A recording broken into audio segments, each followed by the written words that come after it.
Welcome back, my fellow watchers of the multiverse, to another brand new If I Had Written series. And in today's episode, we're finally back doing the If I Had Written series, and we're here doing If I Had Written the Fantastic Four. Now imagine if I had written the MCU Fantastic Four, and with after all this news with the Fantastic Four, Avengers Doomsday, all of the other MCU news that we've been getting, I finally have been able to get this video done, and I can't wait to hear what you guys think about it. But I really wanted to do this. We're getting a ton of plot leaks, we're getting so much stuff with the MCU lately that I was like, I finally got to do a couple pre-writes. And so a lot of you guys kind of know what the If I Had Written series is, but if you guys don't know, it's where I do pre-writes, rewrites, custom projects, everything in between.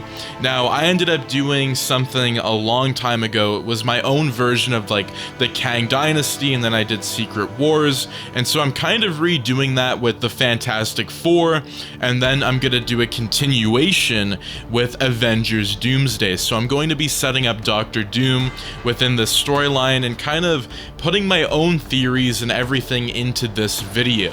So that being said, my fellow watchers of the multiverse, if you guys do enjoy these videos, I would highly recommend that you click that big subscribe button. But that being said, grab some popcorn and let's get into the If I Had Written the MCU Fantastic Four film. Location: the alternate Earth of the Fantastic Four. It is 1962 in this retro-futurist alternate Earth from the Earth 616 sacred timeline. The world is brimming with innovation and optimism. Flying cars fill the skies and travel between sleek skyscrapers. In the distance, one magnificent building stands out in particular. It is a tall silver skyscraper on the water's edge, linked to a launch pad that has a spacecraft docked in its bay. The iconic emblem of the Fantastic Four is printed on the building for all to see. It is the Baxter Building. Location: inside the Baxter Building. Reed Richards is busy filming a children's television show where he is teaching a class of kids. Reed is dressed in his lab coat like a typical scientist. He has just finished writing an equation on the board and tells the class, "Read, and that's how we make rockets fly in space." He looks out to his students, some of whom are falling asleep out of boredom. Reed smiles and asks his students, "Reed, anyone want to see an explosion?" The whole class wakes up with excitement, and Reed demonstrates a mini explosion. Director: cut. Thanks team, we'll pick it up tomorrow. Let's leave it there for today. The child actors leave the set, and the production crew start packing away their gear. Susan Storm walks up to Reed with their baby boy Franklin Richards in her arms. Reed gives his wife and son a kiss, and they walk off the set together. "Sue, you're getting better at this acting stuff, huh?" Reed: "Gotta keep the people happy, but I'm not going to lie. I preferred it when no one knew who we were. This fame thing is not my style." Sue: "Well, you had me fooled. I think it suits you. Suits us." Reed: "Well, we couldn't just let Ben have all the attention now, could we?" Sue laughs at Reed's joke. Location: book signing event. Ben Grimm, aka The Thing, is signing autographs to his latest #1 best-selling biography, titled Something Beneath the Surface. There's a long snaking queue of fans running out of the store and down the street. Ben breaks multiple pens and rips multiple pages in the process of his book signing event. Location: somewhere in the sky. Johnny Storm, aka the Human Torch, flies past a flying car, and the kids on the back seat of the aircraft go wild for their hero, shouting and waving to him from out of their window. Johnny waves back before speeding off ahead of them towards the Baxter Building. Location: the Baxter Building conference room. All the Fantastic Four are present in the conference room, as well as Reed's old friend, Victor Von Doom. Reed and Victor haven't spoken in years, and even though they might have been friends and fellow scientists many years ago, they are not on good terms anymore. They do not see eye to eye on a lot of things. Johnny: since when did you two start hanging out again? Victor: believe me, it wasn't by choice. Ben: well, this is awkward. Reed has assembled them for an important meeting. Reed tells his team that himself and Victor have found a way to make contact with alternate Earths and draws an equation on the board. Reed: this equation not only confirms that alternate dimensions, it suggests that parallel Earths exist on different dimensional planes. Sue: so this is good news? Reed: technically yes, but we found something else in the process. Victor: there is some kind of cosmic energy source approaching Earth, and it is unlike anything we've witnessed before. Reed: we believe that the entire world may be in grave danger. Sue: so all those solo launches weren't just for data recon, were they? When were you going to tell me about this? You've been acting like everything is normal. Reed: I'm telling you now, we wanted to be sure. Victor: I built a secret space station to conduct our experiments. Reed and I are going there tomorrow morning to find more answers. Whatever it is, we must find a way to stop it. Ben: we'll do whatever it takes to defend our home. Sue: I'm coming with you. Reed: Sue, please, there's no danger yet. The rest of you just carry on with your normal lives. We don't want to scare the public. Victor and I will see what we can find. Location: launch site. The following day, Reed and Victor prepare to board the spaceship.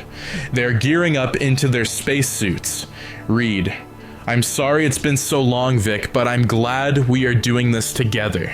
Just like old times, hey? Victor: I wouldn't be here if it weren't for my own purposes, and no, it's not like old times. Ever since you became Mr. Fantastic, you cast me aside for your life of fame. Reed: you know that's not true. I couldn't condone the kind of research you were pushing for. It was about ethics, not fame. Victor: whatever you say, Reed. What do ethics mean now in the face of an unknown and potentially world-ending threat? Reed: they matter more than ever. Reed and Victor finish suiting up and board the spacecraft together and get in their seats. Johnny Storm entertains members of the public with his powers. Thousands have come to watch the launch. The launch has been framed as a research operation to keep the public at ease. A voice on the loudspeaker counts down the launch. 5, 4, 3, 2, 1, liftoff. The crowd cheers as the rocket launches into space. Location: inside the rocket. Reed and Victor exit the Earth's atmosphere and enter into space. Victor plots the rocket's course for the secret space station, where they have been conducting their research. Victor: so you believe your machine will work? Reed: it'll work, I'm sure of it. Victor: if we can't stop this thing, it might be our only hope of survival. Reed: we have to stop it. We don't have a choice. The rocket approaches the space station and docks with it. Victor and Reed leave the rocket and board the space station. Inside the space station, Victor and Reed have been working on an interdimensional portal machine together. They built the machine on the station as a safety precaution due to the dangerous antimatter materials involved in the machine. If the machine had to implode on Earth, it could be catastrophic. Victor and Reed prepare to start up the machine. Reed enters the equation into the machine and it fires up, opening a blue portal in the gateway. Reed: are you ready for this? Victor looks at Reed, but he doesn't respond. He just walks through the portal without waiting for Reed. Reed takes a deep breath, in a moment of truth kind of way, and steps into the portal. Location: Earth 616, Serbia. Reed and Victor step out of the portal into the middle of a war zone. There's a civil war underway in Serbia, and the opposing militia are locked in an all-out gunfight. There is a tank in the street that aims in Victor and Reed's direction and fires directly at them. Reed grabs Victor and uses his stretching abilities to get them both to safety. The tank's shell hits the building behind them, and it crumbles and collapses. Another portal starts opening next to Reed and Victor. But this one looks very different to the portal they opened earlier. This portal looks like a spinning circle of firework sparks. It's the unmistakable work of Doctor Strange. Strange steps out of his portal and greets Victor and Reed. Doctor Strange: "Gentlemen, welcome to Earth 616. Unless you want to dodge tank shells all afternoon, I suggest you follow me." Victor and Reed oblige Doctor Strange and follow him into his portal. Location: F4's alternate Earth. The Silver Surfer approaches Earth on her board.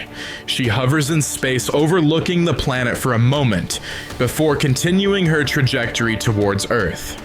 Location: the Baxter Building. Sue is going about her daily duties when a warning signal goes off. Sue rushes to the computer to see that the signal is warning of an unidentified object entering their atmosphere. Sue notices that the object is moving at an insane speed. Sue: what on earth? How is it possible to even move that quickly? Location: cafe. Sue gets hold of Johnny, who is currently on a date. He ignores the phone call the first time, but Sue calls him back straight away. Johnny answers this time. Johnny: Susie, this is a bad time. Location: Baxter Building. Johnny: I need eyes in the sky right now, we got company. Location: cafe. Johnny puts down the phone and apologizes to his date before taking off into the sky. Johnny catches a glimpse of the Silver Surfer and flies after her. He catches up with her and flies alongside her. Johnny: whoa, nice suit. You're not from around here, are you? The Silver Surfer stares blankly at Johnny and uses her powers to remove the gravitational pull of the Earth, enacting on Johnny's body, and Johnny's flames dissipate and he falls towards the ground. Johnny screams in terror as he plummets towards the tarmac, but as he is about to splatter on the ground, his powers return and he flies out of his approaching death.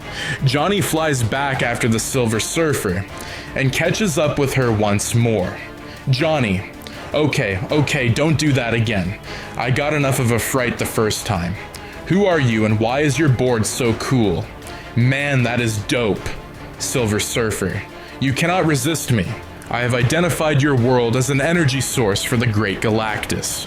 Johnny: there might be a few who disagree with you on the one, Missy.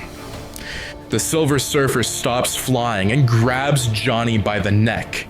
His flames disappear again as he struggles to breathe through the Silver Surfer's superhuman grasp. Silver Surfer: you have no say in the matter, Earthling. You are little more than feed. The Silver Surfer drops Johnny again as he passes out. Johnny falls towards the ground unconscious.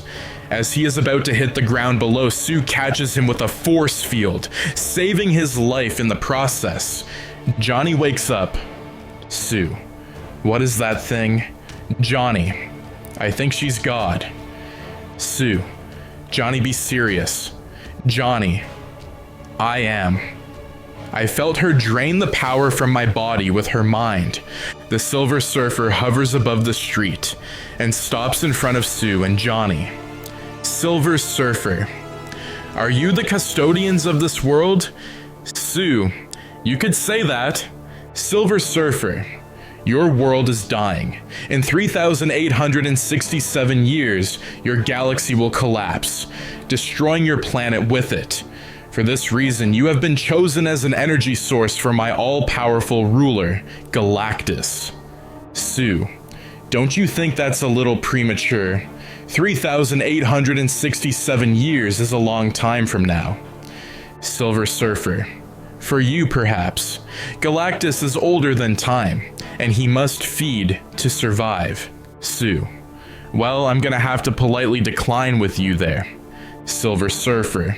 It wasn't a request. Sue. You ever played rock, paper, scissors? Silver Surfer. I don't understand. The thing tries to sneak attack the Silver Surfer, jumping at her, attempting to knock her off her board. The Silver Surfer catches the thing with her powers, without physically touching him.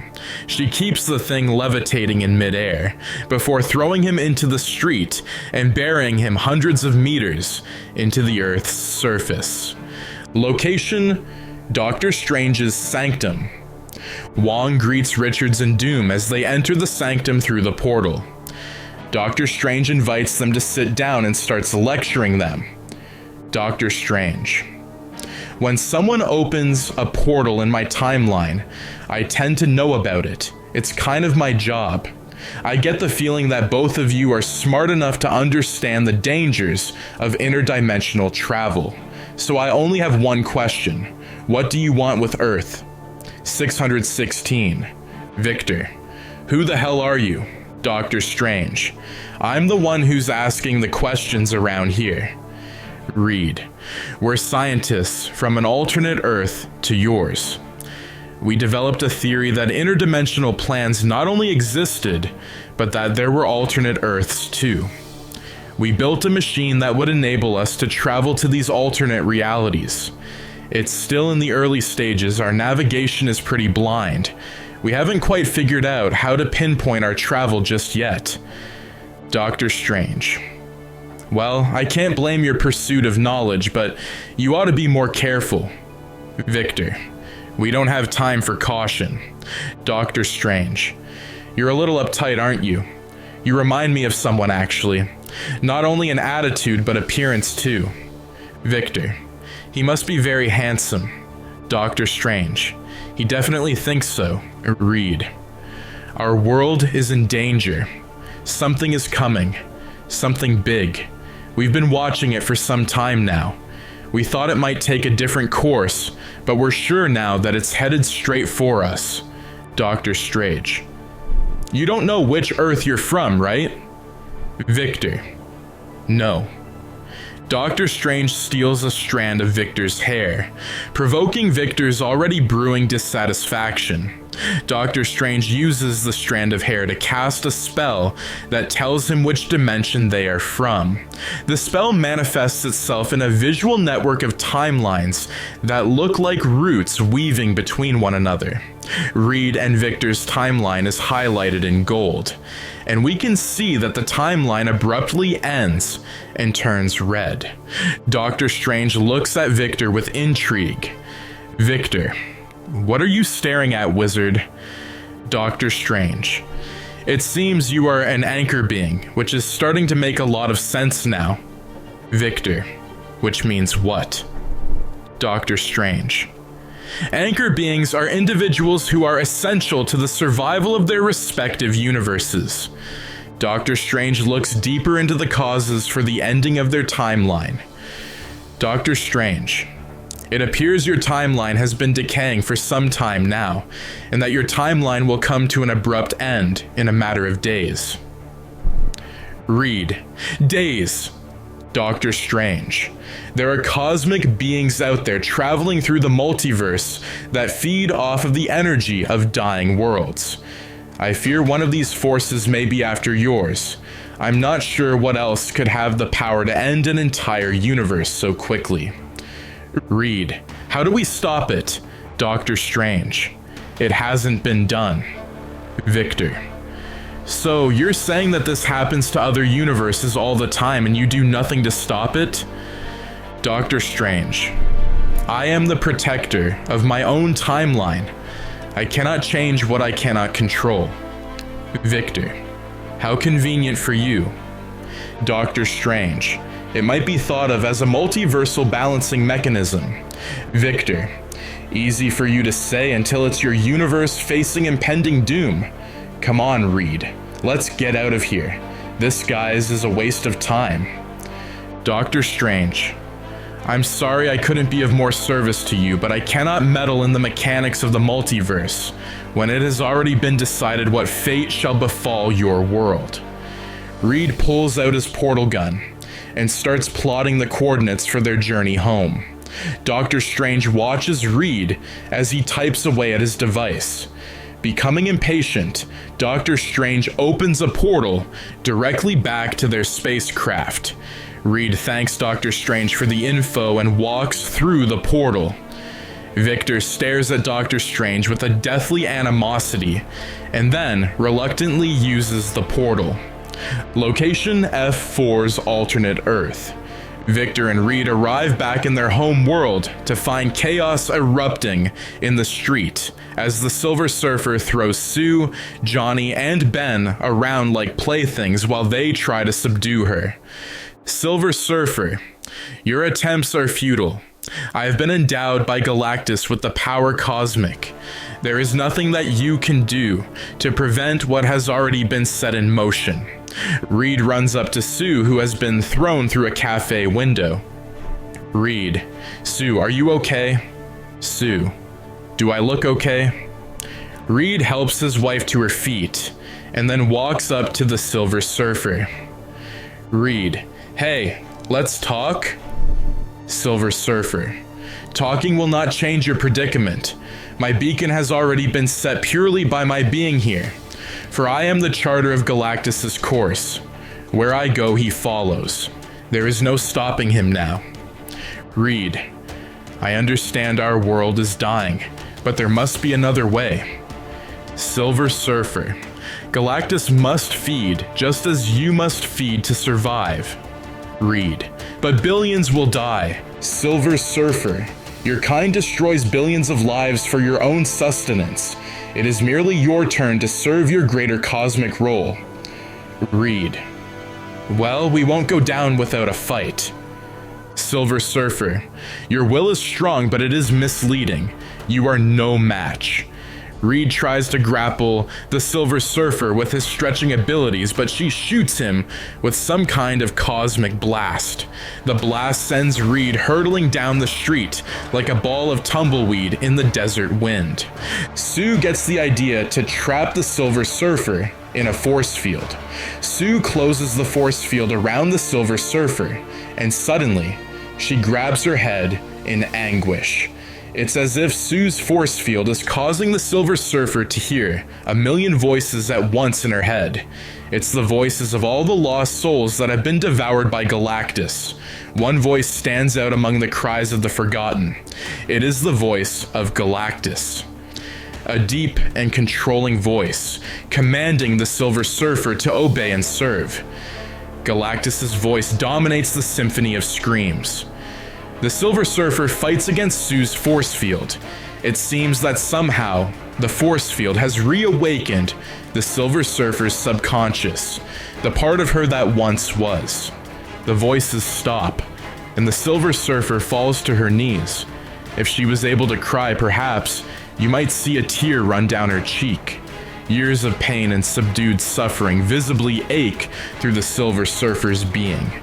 Sue releases the Silver Surfer from her force field's grasp and calls off the rest of the team from their attack. Sue walks up to the Silver Surfer and kneels down on the ground with her. Sue, we don't want to hurt you. We just want to save our home. Silver Surfer, I too wish to save my people millennia ago. Galactus came for my dying world, and I bargained my life in return for the natural death of my planet. I swore an oath to aid Galactus in seeking out other dying universes for him to feed on, so as to lessen the burden of his search. Galactus had grown weary of traveling the multiverse alone, and endowed me with the power cosmic.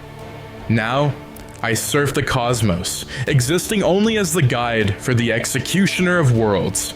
Sue, you did what any of us would have done to save our own world. Silver Surfer, perhaps not. I've been responsible for countless lives. Reed, their worlds would have ended anyway, just like ours will one day. Silver Surfer, yes, one day. But not today. Johnny, has Galactus been controlling you? Silver Surfer, I feel it all now, all the regret and burden of my course. I don't believe Galactus wanted to control me. Maybe it was his idea of mercy. This existence has no place for emotion, for I now feel struck with the weight of morality. Ben. So, this Galactus buddy of yours is coming here, for an all-you-can-eat Earth buffet. Victor. He's already here. We see the colossal shadow of Galactus breaking into the Earth's atmosphere and filling the sky with a dark, purple cosmic cloud. Reed. How do we stop him? Silver Surfer.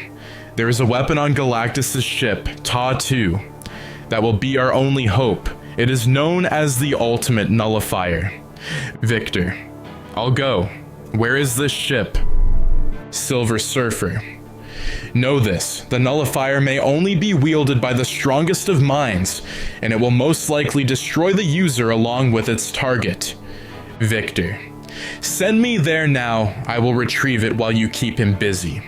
Silver Surfer. I sense in you a strength unlike any other. You are one for this. As soon as you have the weapon, I will know and bring you back. I will give you some of my power to enable you to locate the weapon efficiently. The Silver Surfer walks up to Victor and touches him with her finger on the chest. Victor's eyes roll back in his head, and he falls to his knees. Victor gets back up. His pupils have turned silver. The Silver Surfer opens a portal and sends Victor to Ta-2. Johnny. That was pretty cool. Do you think you could pimp me out with some of that cosmic juju as well? Reed. So, how do we do this? Silver Surfer. Galactus has developed machines to help him drain the planet's life source in order to conserve his energy. Dying planets are hard to find, and he must conserve what energy he has left. This will be our advantage. Ben. So we bust up his machines. Silver Surfer. If we break down his machinery, he'll be forced to use his own energy to drain the planet's life force. This might give Victor enough time to return with the weapon. Sue. It's starting. They all look towards the skies as giant tentacle-like arms reach towards the Earth. The giant arms smash through the ground, as if they're digging for the Earth's core in order to suck out her soul. Silver Surfer. Attack the arms, I will deal with Galactus. The Silver Surfer flies towards Galactus. Johnny starts scorching sections of Galactus's life-sucking mechanical arms, while Ben goes on a smashing rampage and tears parts of the arms apart. Sue uses her force fields to dismantle sections of the arms, while Reed gets his stretchy arms inside the arms and tears them apart from within. The Silver Surfer flies up to meet Galactus. Galactus. Well done, my humble servant. Silver Surfer. I can no longer serve you, Galactus. Galactus. You forget the deal that was made. Silver Surfer, the deal no longer stands. Galactus, and you think you can stop me? Silver Surfer, I'll do my best. The Silver Surfer grows in size, not quite as big as Galactus, but big enough to put up a good fight. Galactus and the Silver Surfer engage in a battle befitting the power cosmic. Due to their immense size and power, the battle between Galactus and Silver Surfer destroys multiple buildings caught in the crossfire. Location: Ta-2, the world ship of Galactus. Victor arrives on Ta-2 and begins his search for the ultimate nullifier. The ship is planet-sized, and Victor is dawned with the overwhelming task of locating the weapon within this world ship. He uses his newly endowed powers from the Silver Surfer to travel through the ship at high speeds, passing through locked vaults and walls, as if he is able to separate and permeate matter at his own will. Victor arrives in a chamber that is filled with various weapons. He sees the ultimate nullifier. Location: F4's alternate Earth.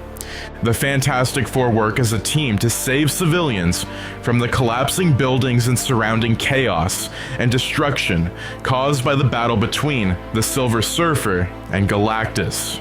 Despite the devastation around them, most of Galactus's mechanical arms have been destroyed. Their plan is working.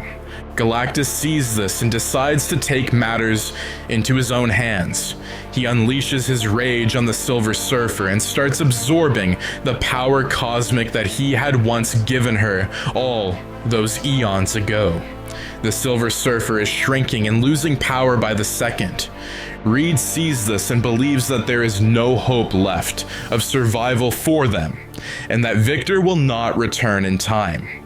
Reed and the rest of the team, including Reed and Sue's son, board their spacecraft and flee Earth to the secret space station.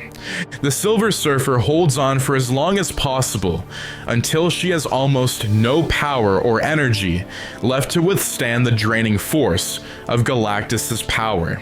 Knowing that Victor has located the weapon, she opens a portal for him to return to Earth from Ta-2.